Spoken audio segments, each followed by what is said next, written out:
গত 3 দিন আগে ঢাকা পঙ্গু হসপিটালে সেখানে আহত এবং শহীদ পরিবারের সদস্যরা বিক্ষোভ কর্মসূচি করেছিল। এটা আমাদের জন্য অনেক দুঃখের, আমাদের জন্য অনেক কষ্টের এবং এই বিপ্লব গণ অভ্যুত্থানের জন্য একটি কোশ্চেন মার্ক তৈরি করে। জাতীয় নাগরিক কমিটি আয়োজিত জুলাই গণ অভ্যুত্থানে গণহত্যার দায়ে অভিযুক্ত আওয়ামী ফ্যাসিস্ট সরকারের বিচার এবং আওয়ামী ফ্যাসিস্টদের দোষরদের পুনর্বাসনের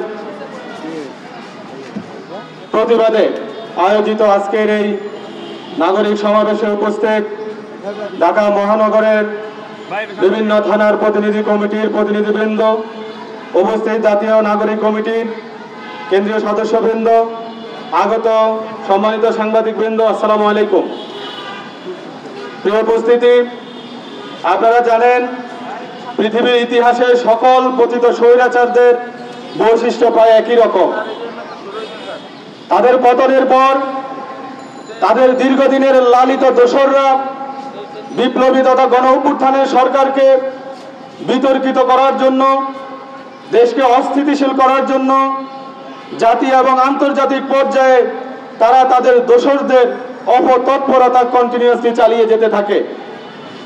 আমরা তার প্রচেষ্টা হিসেবে বাংলাদেশে দেখেছি 8ই আগস্ট এই অন্তর্বর্তী সরকার শপথ নেওয়ার পরপরই প্রশাসনে একটা প্রশাসনিক কুয়ের চেষ্টা করা হয়েছিল। কতিপয় পথভ্রষ্ট আনসার বাহিনীর সদস্যদেরকে দিয়ে তাদেরকে দিয়ে একটি অস্থিতিশীল পরিস্থিতি তৈরির চেষ্টা হয়েছিল। এরপরে আমরা দেখেছি দেশের বিভিন্ন স্থানে এই দেশকে অস্থিতিশীল নৈরাজ্যকর পরিস্থিতি সৃষ্টি করার জন্য গোপনে বিভিন্ন গোপনীয় ঘোষণার মাধ্যমে অর্গানাইজ হয়ে তারা দেশকে অস্থিতিশীল করার অপচেষ্টা অব্যাহত রেখেছিল। এবং আমরা আরো দেখেছি এই মাফিয়া ফ্যাসিস্ট অগণতান্ত্রিক সরকারের দীর্ঘ 1.5 যুগ ধরে যারা লালিত এবং সুবিধাধারী যে সিন্ডিকেট মাফিয়া ব্যবসায়ী ছিল, তাদের মাধ্যমে একটি ব্যবসায়ী সিন্ডিকেট তৈরি করে দ্রব্য মূল্যের দাম অসহনীয় পর্যায়ে তারা নিয়ে গিয়েছিল।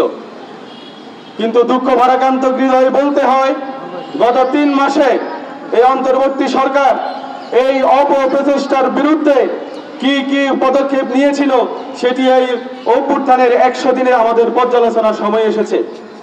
আমার পূর্ববর্তী বক্তা আরিফ বলে গিয়েছিল, এই 3 মাসের এখন পর্যন্ত শহীদ এবং আহত পরিবারকে মূল্যায়নের যে বিষয়টা, সেটি এখনো জনগণ সন্তুষ্ট হতে পারেনি। এখনো পর্যন্ত শহীদ এবং আহতদের লিস্ট পাবলিকলি প্রচার করা হয়নি।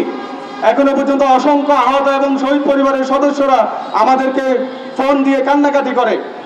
আপনারা দেখেছেন গত 3 দিন আগে ঢাকা পঙ্গু হসপিটালে সেখানে আহত এবং শহীদ পরিবারের সদস্যরা বিক্ষোভ কর্মসূচি করেছিল। এটা আমাদের জন্য অনেক দুঃখের, আমাদের জন্য অনেক কষ্টের এবং এই বিপ্লব গণ অভ্যুত্থানের জন্য একটি কোশ্চেন মার্ক তৈরি করে।